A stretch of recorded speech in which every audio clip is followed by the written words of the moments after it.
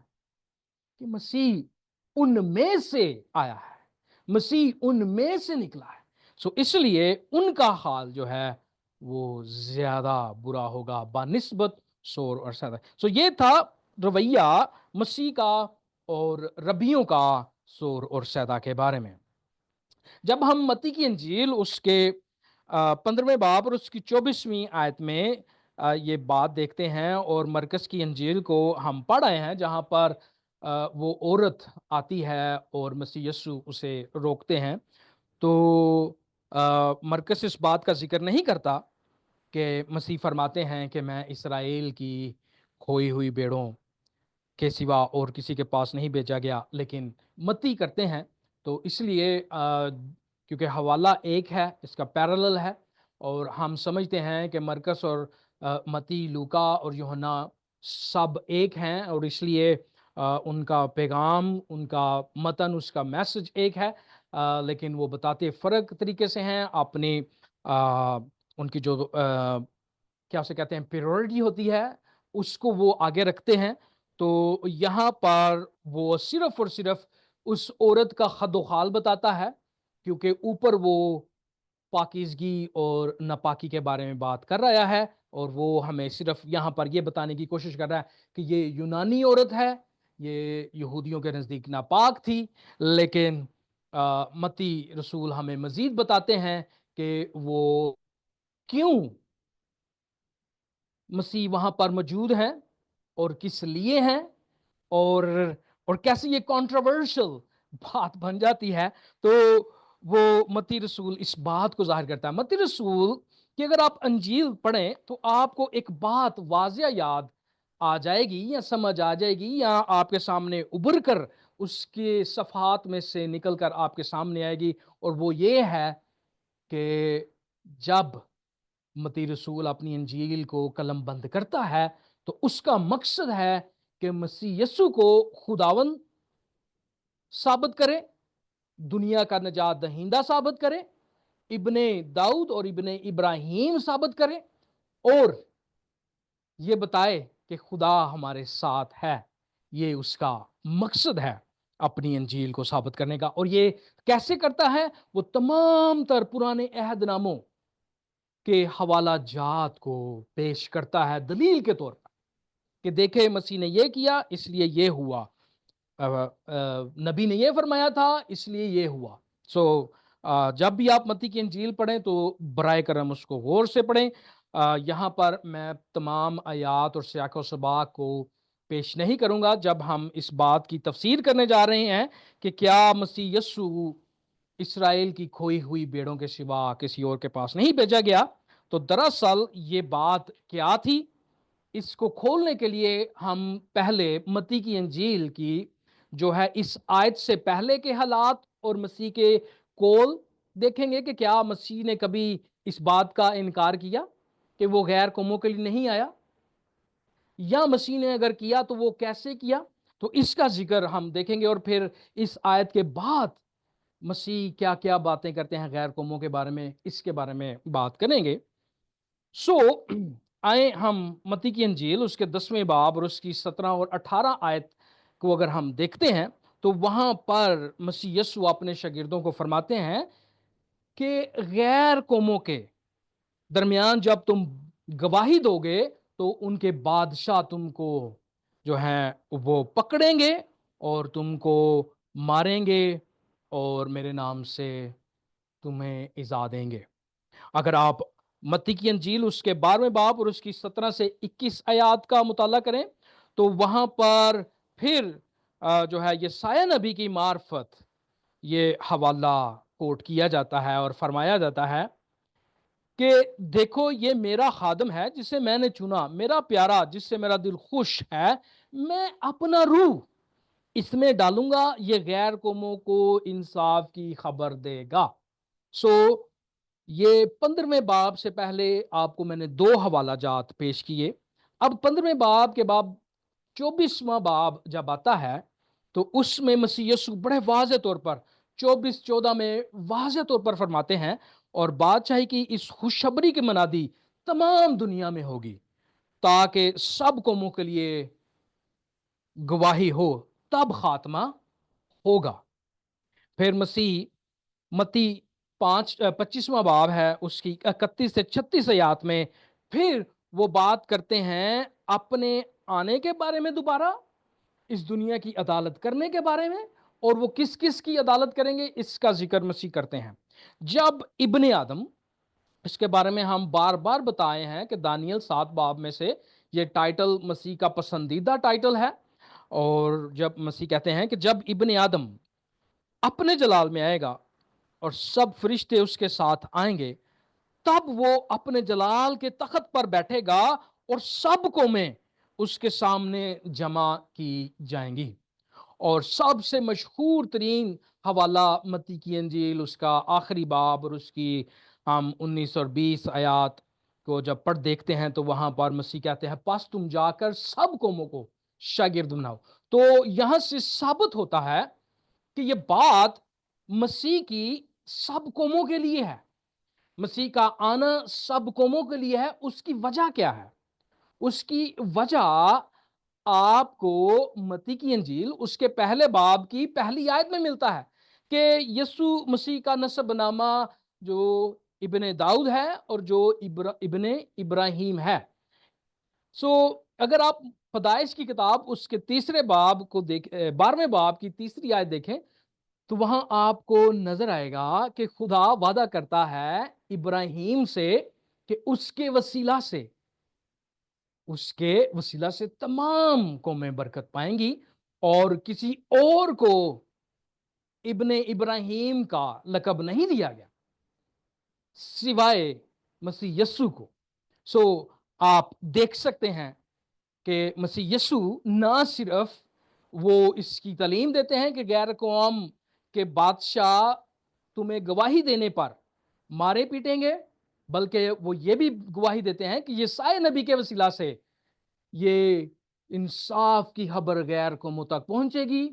یہ بات نہ صرف مسیح یسوع متی کی انجیل 15ویں باب کی 24ویں آیت میں وہ غیر قوم کی عورت کے ساتھ کر رہے ہیں، بلکہ وہ آگے چل کے ہمیں بتاتے ہیں کہ وہ غیر قوموں کا انصاف بھی کریں گے، غیر قوموں میں خوشخبری سنائی جائے گی، اور مسیح یسوع اینڈ پہ جب وہ مردوں میں سے جی اٹھتے ہیں تو وہ کہتے ہیں سب قوموں میں جا کر انجیل کی خوشخبری سناؤ۔ یہی وہ وعدہ تھا جو ابراہیم کے ساتھ خدا نے کیا تھا، اور اسی لیے مسیح ابن ابراہیم ہے۔ اس سے ثابت ہوتا ہے کہ انجیل مقدس اس بات سے وہ انکار کرتی ہے کہ مسیح یسوع جو ہے وہ اسرائیل کے لیے نہیں بلکہ تمام اقوام کے لیے آیا ہے۔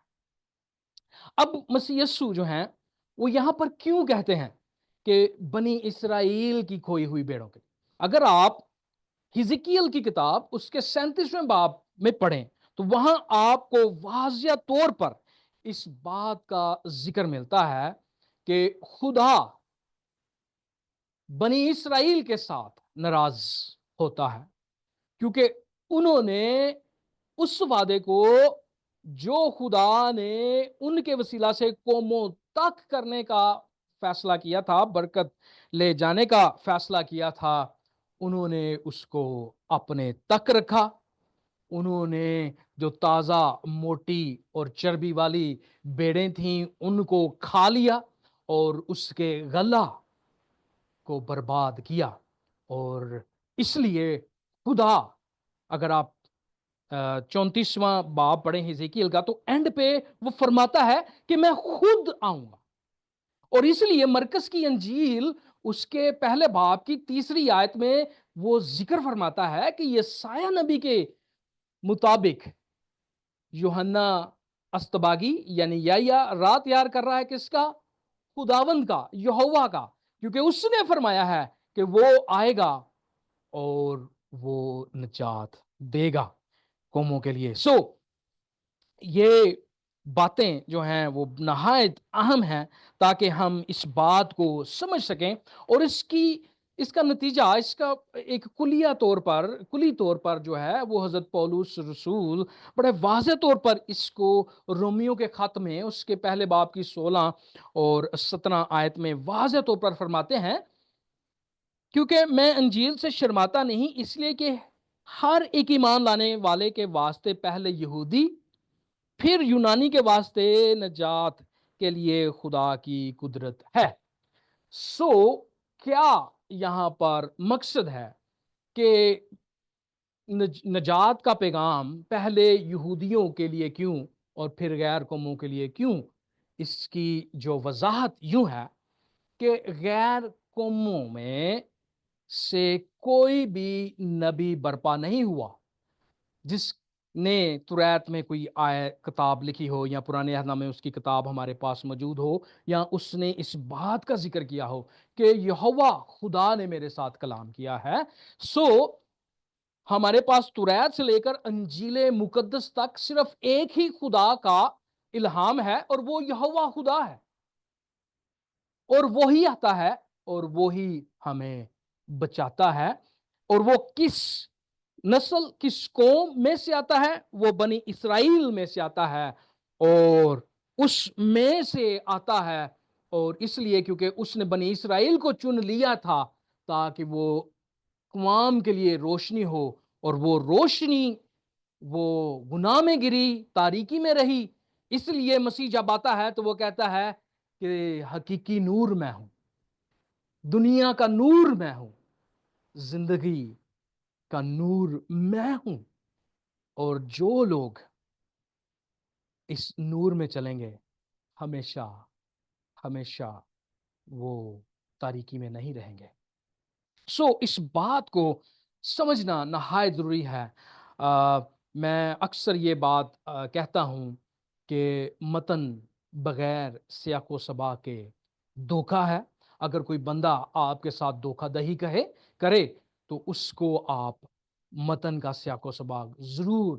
دکھائیں، اور سیاق و سباق جو ہے وہ کس طرح ہم اس کو ناپتے ہیں، وہ سیاق و سباق اس آیت کے اوپر نیچے، اس کے آگے پیچھے، اور پھر پوری متی کی انجیل اگر ہم دیکھ رہے ہیں تو پوری متی کی انجیل، پھر اس کے ساتھ ہم پوری بائبل میں سے اس کا سیاق و سباق دیکھتے ہیں۔ سو اس لیے اگر آپ کو کوئی شخص اس طرح دھوکہ دہی دے اور آدھی سی لائن یا ایک لفظ یا ایک صرف ڈنڈا ہی دکھا دے تو آپ اس کی بات کا برا نہ منائیں، اس کی مدد فرمائیں۔ ٹھیک ہے جی۔ سو آگے ہم دیکھتے ہیں مسیح کی شان جو ہے وہ بہن فراہم کرتی ہے، اور وہ مسیح کو ابن داؤد کہتی ہے، اور ابن داؤد کے بارے میں ہم تشریف فرما آئے ہیں۔ اگر آپ چاہتے ہیں تو آپ ہمارے موجودہ میسیجز جو فیس بک پر اور یوٹیوب پر ہیں ان میں جا کر دیکھ سکتے ہیں، لیکن یہاں پر ہم بڑے ہی جلد آپ کو بتاتے ہوئے چلے جائیں گے کہ ابن داؤد سے مراد کیا ہے۔ ابن داؤد دراصل بے شک یہ وعدہ ہے خدا کا، اس کی داؤد کے ساتھ سدا بادشاہی، اس کے سلب میں سے، اس کی نسل میں سے مسیحا آئے گا، یہ ایک بات ہے۔ دوسری بات، حضرت داؤد جو ہیں وہ پہلے ایسے خدا کے خادم ہوئے ہیں جنہوں نے ساؤل بادشاہ میں سے بدروح کو نکالا، اس لیے بدروحوں کو نکالنے کے لیے جو ہے یہ مسیح کے لیے بھی استعمال کیا جاتا تھا کہ ابن داؤد، اور پھر سلیمان کے لیے بھی اسی طرح جو ہے یہودیوں کی تاریخ میں ہم پاتے ہیں کہ سلیمان کو بھی ابن داؤد کہا گیا کیونکہ وہ بدروحوں کو نکال سکتا تھا۔ لیکن مزے کی بات یہ ہے کہ متی کی انجیل اس کے ہمیں 12ویں باب اور اس کی 38 سے 42 آیات میں مسیح اپنے آپ کو حضرت یونس سے بھی بڑا بتاتے ہیں اور سلیمان سے بھی بڑا بتاتے ہیں۔ یہاں پر میں صرف 2 لائنیں پڑھوں گا۔ دکن کی ملکہ، مسیح کہتے ہیں دکن کی ملکہ عدالت کے دن اس زمانہ کے لوگوں کے ساتھ اٹھ کر ان کو مجرم ٹھہرائے گی۔ وجہ کیا ہے؟ کیونکہ وہ دنیا کے کنارے سے سلیمان کی حکمت سننے آئی اور دیکھو یہاں وہ ہے جو سلیمان سے بھی بڑا ہے۔ سو اس سے ثابت ہوا کہ داؤد کے ساتھ جو وعدہ کیا گیا تھا سدا کی اس کی سلطنت کا، یہ وہ بادشاہ یہاں پر موجود ہے، جو نہ صرف اس بات کی طرف اشارہ کر رہا ہے بلکہ آنے والی عدالت کا بھی ذکر کر رہا ہے۔ اس لیے مسیح یسوع نہ صرف داؤد سے بلکہ یونا نبی سے بلکہ وہ سلیمان سے بھی بڑا ہے۔ اس کے ساتھ اگر ہم آگے دیکھیں متی کی انجیل میں، تو اس کی 25ویں آیت میں وہ عورت آتی ہے اور وہ کہتی ہے کہ خداوند، اور وہ سجدہ کرتی ہے۔ تو جب ہم اس بات کو دیکھتے ہیں تو میں نے ابھی بھی 2-3 دفعہ اس کا ذکر کر دیا ہے کہ مرکز کی انجیل اس کے پہلے باب اور اس کی 3 آیت میں مسیح کو خداوند پیش کیا گیا ہے۔ اور اس سے کیا مراد ہے؟ اس سے مراد یسایہ نبی اس کے 40ویں باب کی 2-3 آیت کا ذکر ہے، جہاں پر وعدہ کیا گیا ہے کہ یہوہ کی راہ تیار کر۔ یہاں پر ہمیں معلوم ہوتا ہے کہ مسیح کو وہ خداوند یعنی خدا کے طور پر، یہوہ کے طور پر وہ مانتی ہے، اور وہ شفا کے لیے التجا کرتی ہے۔ جب ہم اس کو دیکھتے ہیں، اس کی اس خوبصورت درخواست پر درخواست، التجا پر التجا وہ کر رہی ہے، اور مسیح کہتے ہیں کہ کتوں کے بچوں کی روٹی لے کے کتوں کو ڈالنا روا نہیں۔ تو یہاں پر دراصل مسیح یسوع اس کی بے عزتی نہیں کر رہے، بلکہ وہاں پر وہ اس بات کا اندازہ اس کے منہ سے نکلوانا چاہ رہے ہیں تاکہ وہ اس بات کا اقرار کر سکے کہ وہ کس سے مدد مانگ رہی ہے، جس کے سامنے وہ کھڑی ہے وہ کون ہے۔ اور وہ اقرار کرتی ہے کہ مسیح یسوع کون ہے؟ ابن داؤد ہے اور خداوند ہے۔ اور وہ کہتی ہے کہ بے شک اس کے ایمان کا اظہار دیکھیں، وہ کہتی ہے بے شک کتے بھی مالک کے میز سے گری ہوئی روٹی ہی سے پلتے ہیں، بے شک۔ اور مسیح یسوع بڑی پیاری بات کرتے ہیں۔ جب اس نے یہ بات کہی تو یسوع نے جواب میں اس سے کہا، اے عورت، تیرا ایمان بڑا ہے، جیسا تو چاہتی ہے تیرے لیے ویسا ہی ہو۔ اور اس کی بیٹی نے اسی گھڑی شفا پائی۔ کیا جب آپ مسیح کے پاس آتے ہیں تو آپ اس ایمان کے ساتھ آتے ہیں؟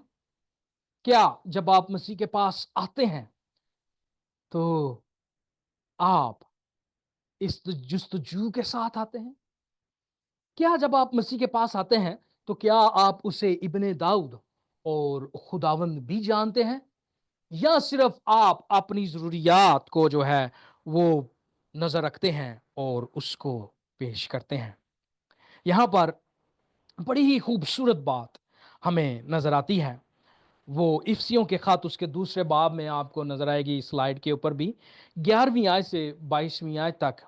اور یہاں پر آپ کو خوبصورت باتیں ہمیں ملتی ہیں کہ مسیح کا غیر اقوام کے لیے کیا پلان تھا۔ اور پولس رسول بڑے خوبصورت طریقے سے لکھتے ہیں، پس یاد کرو۔ وہ کن کو کہہ رہا ہے؟ غیر قوموں کو، یونانیوں کو، رومیوں کو، پاکستانیوں کو، ہندوستانیوں کو، ہر ایک کو وہ کہہ رہا ہے پس یاد کرو تم جو جسم کے روح سے غیر قوم والے ہو، اور وہ لوگ جو جسم میں ہاتھ سے کیے ہوئے ختنے کے سبب سے مختون کہلاتے ہیں، تم کو نامختون کہتے ہیں۔ اگلے زمانہ میں مسیح سے جدا اور اسرائیل کی سلطنت سے خارج اور وعدہ کے عہدوں سے ناواقف اور نا امید اور دنیا میں خدا سے جدا تھے۔ ہماری حالت، ہم خدا سے جدا تھے، غیر قومیں تھے، مگر تم جو پہلے دور تھے اب مسیح یسوع میں مسیح کے خون کے سبب سے نزدیک ہو گئے ہو، کیونکہ وہی ہماری صلح ہے جس نے دونوں کو ایک کر لیا اور جدائی کی دیوار کو جو بیچ میں تھی ڈھا دیا۔ چنانچہ اس نے جسم کے ذریعے سے دشمنی یعنی شریعت جس کے حکم ضوابطوں کے طور پر تھے موقوف کر دی، تاکہ دونوں سے اپنے آپ میں ایک نیا انسان پیدا کر کے صلح کر دے، اور صلیب پر دشمنی کو مٹا کر نسلی دشمنی، مذہبی دشمنی، جسمانی دشمنی، پاکی اور ناپاکی کی دشمنی کو مٹا کر اور اس کے سبب سے دونوں کو ایک تن بنا کر خدا سے ملائے، اور اس نے آ کر تمہیں جو دور کے تھے انہیں جو نزدیک کے تھے دونوں کو صلح کی خوشخبری دی، دور غیر قومیں، نزدیک بنی اسرائیل، کیونکہ اسی کے وسیلہ سے ہم دونوں کی ایک ہی روح میں باپ کے پاس رسائی ہوتی ہے۔ پس اب تم پردیسی اور مسافر نہیں رہے، بلکہ مقدسوں کے ہم وطن اور خدا کے گھرانے کے ہوگے، اور رسولوں اور نبیوں کی نیو پر جس کے کونے کے سر کا پتھر خود مسیح یسوع ہے تعمیر کیے گئے ہو، اسی میں ہر ایک عمارت ملا کر خداوند میں ایک پاک مقدس بنتا جاتا ہے، اور تم بھی اس میں باہم تعمیر کیے جاتے ہو تاکہ روح میں خدا کا مسکن بنو۔ مسیح یسوع نہ صرف ان دوریوں کو دور کرتا ہے بلکہ ہمیں خدا کے خاندان میں شامل کرتا ہے، اور روح القدس کے وسیلہ سے ہم خدا کا مقدس بنتے ہیں۔ مسیح یسوع سور اور سیدا میں کیا کرنے گیا تھا، اس بات کو جو یسایہ نبی کے صحیفہ کے وسیلہ سے ہم پڑھ آئے ہیں، اور ابتدا میں ذکر کیا تھا کہ مسیح اقوام عالم کے لیے نور ہے۔ یہ پیش گوئی ہمیں پرانے عہد نامہ میں جگہ جگہ ملتی ہے۔ اگر آپ لوکا کی انجیل کو پڑھیں تو زکریا کاہن جو حضرت یحییٰ کے والد تھے، انہوں نے مسیح کے بارے میں بھی اسی کی پیشن گوئی کی تھی کہ مسیح جو ہے جس کی یحییٰ راہ تیار کرے گا وہ قوموں کے لیے نور ہے۔ ہم اگلے حصے کو جو 31 سے 37 تک ہے اس کے اوپر اگر غور کریں تو مسیح یسوع تخلیق نو کا کام کرتے ہوئے وہاں پر نظر آتے ہیں، اور اس کا ذکر ہم مسیح کے منہ سے خود سنتے ہیں۔ جب یوحنا رسول جب وہ جیل میں ہے، یوحنا استباغی حضرت یحییٰ جیل میں ہے، تو وہ سوال کرتے ہیں اپنے شاگردوں سے کہ جاؤ جا کر پوچھو مسیح سے کہ آنے والا تو ہے یا ہم کسی اور کی راہ دیکھیں۔ سوال کیا ہے کہ کیا جس کا ذکر یسایہ نبی اور دوسرے انبیاء اکرام نے کیا تھا کیا تو وہی ہے؟ تو یسوع کیا جواب میں کہتے ہیں؟ یسوع نے جواب میں ان سے کہا جو کچھ تم سنتے اور دیکھتے ہو جا کر یوحنا سے بیان کر دو۔ اندھے دیکھتے ہیں، لنگڑے چلتے ہیں، کوڑی پاک صاف کیے جاتے ہیں، بہرے سنتے ہیں، مردے زندہ کیے جاتے ہیں، اور غریبوں کو خوشخبری سنائی جاتی ہے، اور مبارک ہیں وہ جو میرے سبب سے ٹھوکر نہ کھائیں۔ اب سوال یہ ہے کہ آپ مسیح کو کیسے جانتے ہیں، اس کو کیسے مانتے ہیں؟ بنی اسرائیل ہی کے لیے صرف یا اپنے لیے بھی اقوام عالم کے لیے نور؟ اگر آپ مسیح کو ابن داؤد مانتے ہیں، ابن ابراہیم مانتے ہیں، تو اس کا مطلب ہے کہ آپ اس کے وسیلہ سے ابدی موت سے نجات حاصل کر سکتے ہیں، جس طرح اس نے بنی اسرائیل کا اور غیر اقوام کا میل ملاب کر دیا خدا کے ساتھ۔ جب آپ ایمان لاتے ہیں کہ مسیح وہی ابن داؤد ہے، وہی ابن ابراہیم ہے جو بنی اسرائیل میں سے پوری اقوام کے لیے برکت کا سبب ہے، تو یقیناً آپ اس کے وسیلہ سے نجات پاتے ہیں۔ اگر آپ مسیح پر ایمان لانا چاہتے ہیں تو ضرور ہمارے ساتھ رابطہ کریں. اگر آپ دعا کروانا چاہتے ہیں تو آپ ضرور ہمارے دیے ہوئے لنک پر جو ہے وہ کلک کر کے ہمارے ساتھ شامل ہو سکتے ہیں. اگر آپ مزید مسیح کے بارے میں سیکھنا چاہتے ہیں کہ وہ کون ہے تو ضرور آپ ہمارے ساتھ رابطہ کریں. اور آخر میں یہ بتاؤں گا، مسیح وہ ہے جو گناہ کو توڑتا ہے، جو نسلی، جسمانی اور تمام طرح کے فرق کو صلیب پر لے جا کر اس کا برملا تماشا بناتا ہے، تاکہ ہم جو گناہ کی وجہ سے موت کا شکار تھے، جو گناہ کی وجہ سے لعنت کا شکار تھے، جو ہم گناہ کی وجہ سے خدا سے دور تھے اور ناپاک تھے، مسیح کے وسیلہ سے